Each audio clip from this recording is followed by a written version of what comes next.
Hello everybody and welcome back to Two Wheel Talk. Today it is a Saturday. It's a very hot Saturday. It's 31 degrees Celsius and we are fortunate enough to take out this beautiful Honda CBR500R and I'm going to test and review this bike for you. Now if you are looking to buy this bike, I suggest you stick around to the end of the video because I'm going to give you some recommendations on why you should buy this bike, but also some recommendations for people who are a little bit taller, let's say. Some recommendations on why you should not buy this bike. Okay, let's get straight into it.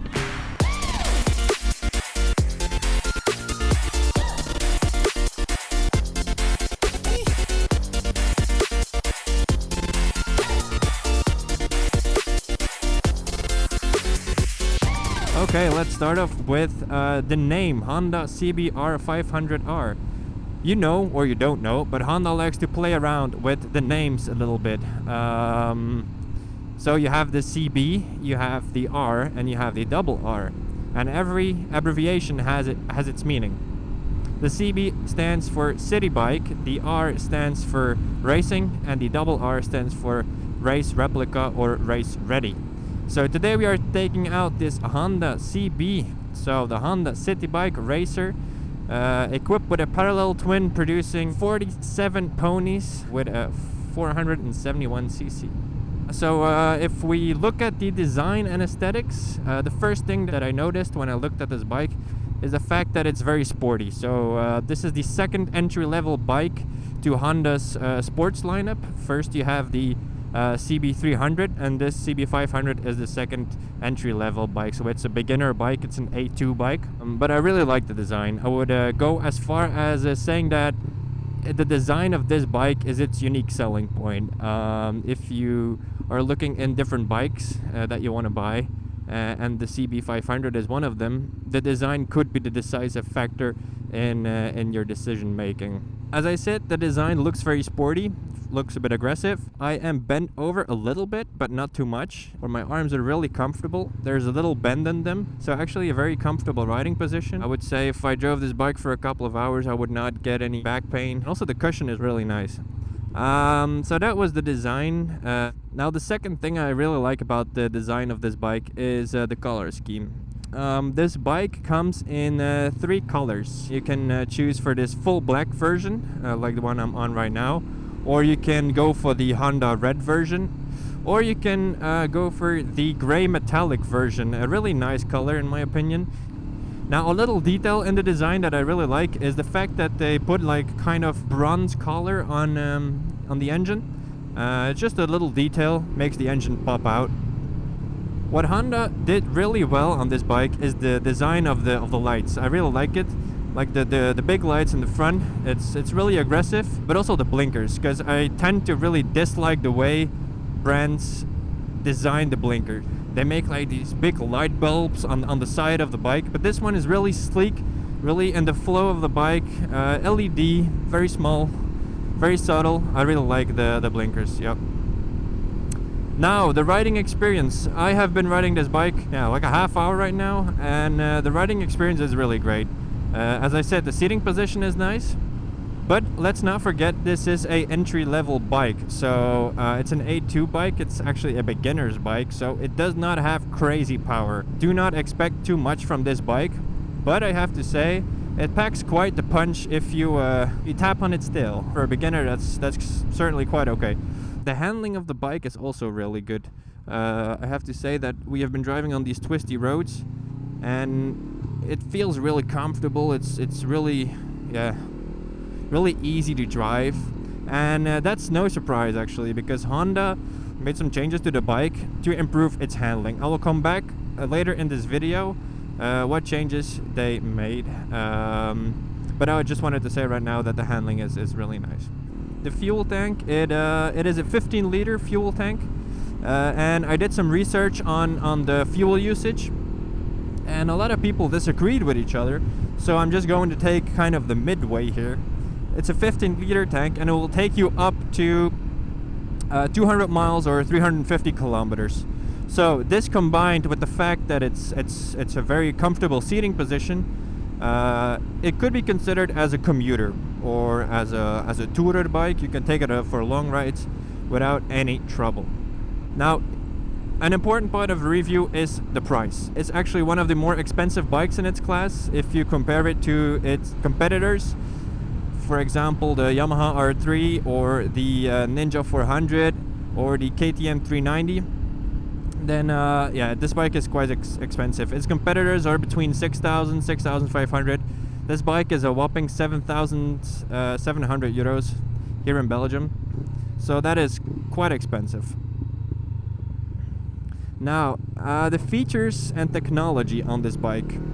Something new about this 2023 model is the fact that it comes standard with ABS. So the previous models, you had the choice between a bike with or without ABS, but from now on it's a standard ABS. Next to that, they adjusted the suspension, which improved the handling, like I talked about earlier in this video. It is not yet adjustable, but it's a major upgrade.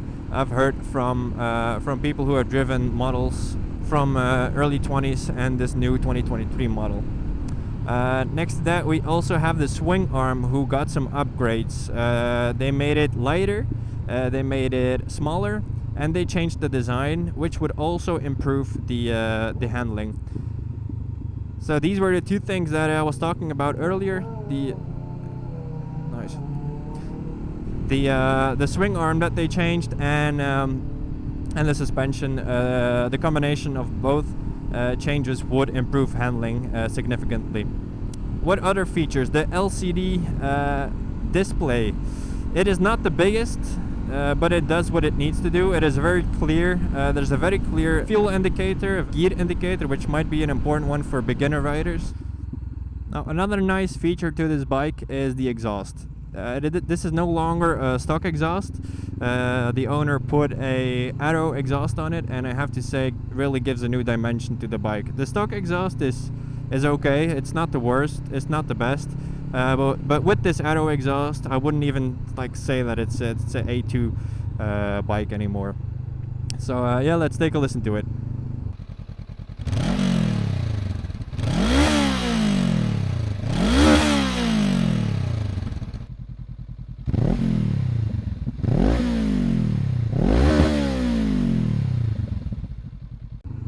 Now let's talk about the pros and the cons of this bike. First of all, I do not like the design of the mirrors. They're not nice. I mean, the design of the overall bike is amazing, and I really love the bike, like I said, but the mirrors are just, are not the best. They are also very unpractical to change when you are riding. They are positioned way in the front of the nose, and it's very awkward to reach them and to change them. Next to that, I have to say that the seat height is a bit of an issue for me. I am 185, and I'm a bit cramped on the bike. They lifted the seat height with about 5 centimeters or 2 inches in comparison to the previous model, but it's still a little bit too low for me. It's something you want to bear in mind if you want to buy one. If you are taller than 185, I would suggest that you book a test ride and see it for yourself. If you're smaller than me, it should be no issue, but I just thought it was worth mentioning. Then another con, it's not really a negative for me, but it might be for other people, is the display. It does not have a lot of functions. It's not the best display I've seen out there, but it does the job. It does what it needs to do. Then the positives, of course, the design. For the 100th time I've mentioned it right now. Next to that, it's just a pleasure to drive, especially with this Arrow exhaust on it. The sound is amazing. The handling is great. So it's a very nice bike.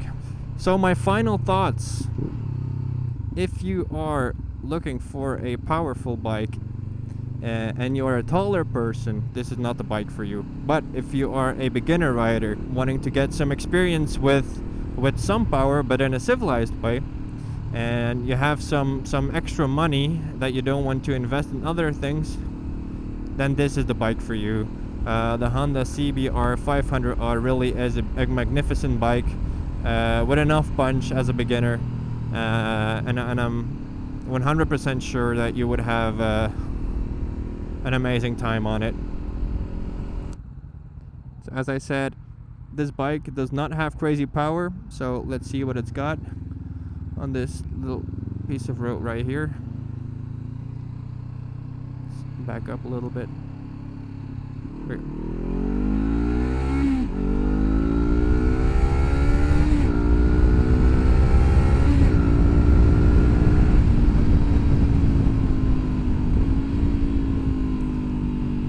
It is quite okay, I have to say. It is still a beginner's bike, so it doesn't need too much power, but it certainly has enough power to have some fun. So that was it for us today with the Honda CBR500R. Magnificent bike. Thank you so much for letting us do this review.